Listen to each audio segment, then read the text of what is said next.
Hello guys, स्वागत है आप सभी का एक और नई वीडियो में जिसमें हम डिस्कस करने जा रहे हैं hydrolysis. Hydrolysis is the most important concept of the chapter and it is also the very less explained part of the chapter. इसीलिए कई स्टूडेंट्स को दिक्कत होती है इस कंसेप्ट पे, हाइड्रोलिसिस पे। पहले तो मतलब समझो हाइड्रोलिसिस का क्या होता है। हाइड्रो यानी वाटर, लिसिस मतलब ब्रेक होना। हाइड्रोलिसिस वाटर का ब्रेक होना। अब वाटर किस में ब्रेक होता है वो हम आगे पढ़ेंगे। हाइड्रोलिसिस का मतलब क्लियर, मतलब कि वाटर ब्रेक होने लग रहा है कुछ एलिमेंट्स में, समझ रहे हो। अब ऑक्सीडेशन होता है। ऑक्सीडेशन क्या होता है? Loss of electrons. ऑक्सीडेशन का मतलब कि कोई चीज़ अपने इलेक्ट्रॉन्स लूज़ करने लग रही है, कोई चीज़ अपने इलेक्ट्रॉन क्या करनी है, लूज़ करने लग रही है। और रिडक्शन का मतलब होता है गेन ऑफ इलेक्ट्रॉन्स, यानी कि इलेक्ट्रॉन्स गेन होने लग रहे हैं, समझ रहे हो। अब जो कैथोड होता है, कैथोड पॉजिटिव टर्मिनल होता है और कैथोड पे रिडक्शन होती है। कैथोड पे रिडक्शन अकर होती है, यानी कि रिडक्शन होती है वहाँ पे। रिडक्शन यानी क्या? Gain of electrons. कैथोड पे गेन होंगे इलेक्ट्रॉन्स और एनोड पे क्या होंगे? एनोड पे इलेक्ट्रॉन्स का लॉस होगा। समझ में आ गया कैसे होगा। अब ऑक्सीडेशन और रिडक्शन का एक काम करो, रिड्यूस होना। रिडक्शन मतलब रिड्यूस होना, तो रिड्यूस का उल्टा गेन, तो गेन ऑफ इलेक्ट्रॉन। रिडक्शन क्या होता है? Gain of electron. और ऑक्सीडेशन क्या हो गया? Loss of electron. अब कैथोड पॉजिटिव टर्मिनल भी होता है और उस पर रिडक्शन होती है, और एनोड नेगेटिव टर्मिनल होता है और ऑक्सीडेशन उस पर नहीं होती है। समझ में आया इतना? अब हम देखते हैं ये हमने इसमें क्या किया। ये मैं अब पूरा डायग्राम बता देता हूँ, मैंने जानबूझ के आधा बनाया। इसमें एक बीकर है, बीकर के हम अंदर हमने दो होल किए। दो होल में यहाँ पे एक टर्मिनल लगा दिया और यहाँ पे एक टर्मिनल लगा दिया, और इन दोनों टर्मिनल्स को हमने क्या किया है, इन दोनों टर्मिनल्स को हमने बैटरी से ज्वाइन कर दिया। किससे ज्वाइन कर दिया? बैटरी से ज्वाइन कर दिया इन दोनों टर्मिनल्स को। ये पॉजिटिव है और ये नेगेटिव है।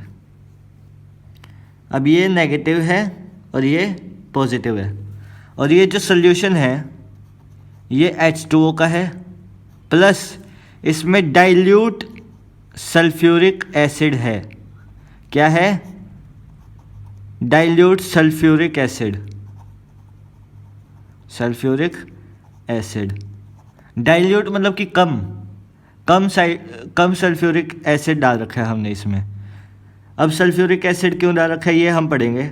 अब हमने बैटरी लगा दी। अब ये जो सोल्यूशन है ये गुड कंडक्टर है। ये जो सोल्यूशन है H2 और H2SO4 का, ये गुड कंडक्टर ऑफ इलेक्ट्रिसिटी है। तो जब हमने यहाँ से बैटरी शुरू हुई, करंट मूव करने लगा, तब जो H2O के मॉलिक्यूल्स थे, H2O तब ब्रेक हो गया किस में?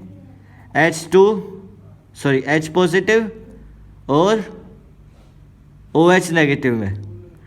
H पॉजिटिव और OH नेगेटिव में ब्रेक हो गया। अब जब H पॉजिटिव और OH नेगेटिव में ब्रेक हो गया, तो अब हमें इसको भी ब्रेक करना है। इसको ब्रेक करने के लिए हमने ये सल्फ्यूरिक एसिड डाला था। अब क्या होगा कि ये इसका हाइड्रोजन भी टूट जाएगा। अब ये सल्फ्यूरिक एसिड है, ये सल्फ्यूरिक एसिड इससे कम रिएक्टिव है, तो सल्फ्यूरिक एसिड के टूटने से पहले इसको टूटना होगा।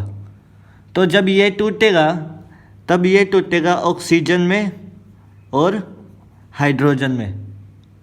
तो जब दो मिल जाएंगे, दो हाइड्रोक्साइड मिल जाएंगे, तो क्या बन जाएगा? ऑक्सीजन गैस और हाइड्रोजन गैस बन जाएगी। समझ में आया? अब ये हाइड्रोक्साइड यहाँ पे जानी थी, ये क्योंकि ये पॉजिटिव टर्मिनल है तो हाइड्रोक्साइड यहाँ पे जानी थी क्योंकि OH नेगेटिव है, और ये नेगेटिव है तो हाइड्रोजन के आयंस यहाँ पे जाने चाहिए थे। लेकिन अब जब ये टूटा, हाइड्रोक्साइड टूटा इसमें से, तो जो हाइड्रोजन है वो यहाँ से क्या हो गई, लूज होगी, लॉस ऑफ इलेक्ट्रॉन हो गया। और यहाँ पे क्या हो गया, गेन ऑफ इलेक्ट्रॉन्स। यहाँ पे क्या हो गया, गेन ऑफ इलेक्ट्रॉन्स। तो यहाँ पे हाइड्रोजन बढ़ गया और वहाँ पे क्या बच गया, O2 बच गया। और यहाँ का भी जो हाइड्रोजन टूटेगा ये भी इस साइड चला जाएगा। तो यहाँ पे क्या होने लग रहा है, गेन ऑफ इलेक्ट्रॉन्स। और यहाँ पे क्या होने लग रहा है, लॉस ऑफ इलेक्ट्रॉन्स। यहाँ पे हो रहा है लॉस ऑफ इलेक्ट्रॉन और यहाँ पे क्या हो रहा है, गेन ऑफ इलेक्ट्रॉन्स। तो जब यहाँ पे लॉस हो रहा है तो ये क्या है, ये कौन सा टर्मिनल हुआ, ये टर्मिनल हुआ एनोड का, क्योंकि यहाँ पे ऑक्सीडेशन होने लग रहा है। क्या होने लग रहा है, बताया था ना, लॉस ऑफ इलेक्ट्रॉन किसे कहते हैं, ऑक्सीडेशन को। तो ऑक्सीडेशन जहाँ पे होता है तो ये टर्मिनल हो गया एनोड, और अगर ये एनोड है तो ये वाला क्या हो गया, ये वाला हो गया कैथोड।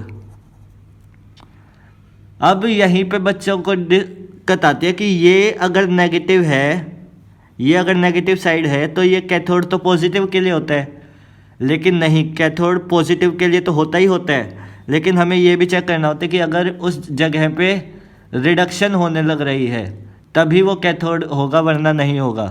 कोई भी टर्मिनल जहाँ पे रिडक्शन होगी वो कैथोड होगा, और जहाँ पे ऑक्सीडेशन होगी वो एनोड होगा, चाहे फिर वो उनके पॉजिटिव नेगेटिव टर्मिनल आपस में एक्सचेंज क्यों ना कर जाए। समझ में आ गया ये पूरा प्रोसेस हाइड्रोलिसिस का। अब इसका कंक्लूजन क्या निकला, H2O breaks into oxygen gas and hydrogen gas.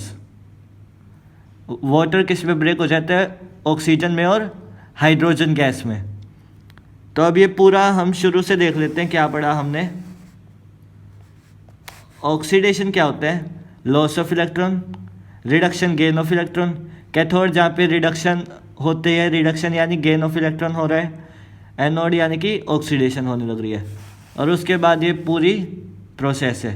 Process ना समझ आइए तो वीडियो को रिमाइंड करके देख लो सारी की सारी। और ये इसका कंक्लूजन क्या निकला, H2O gives O2 plus H2।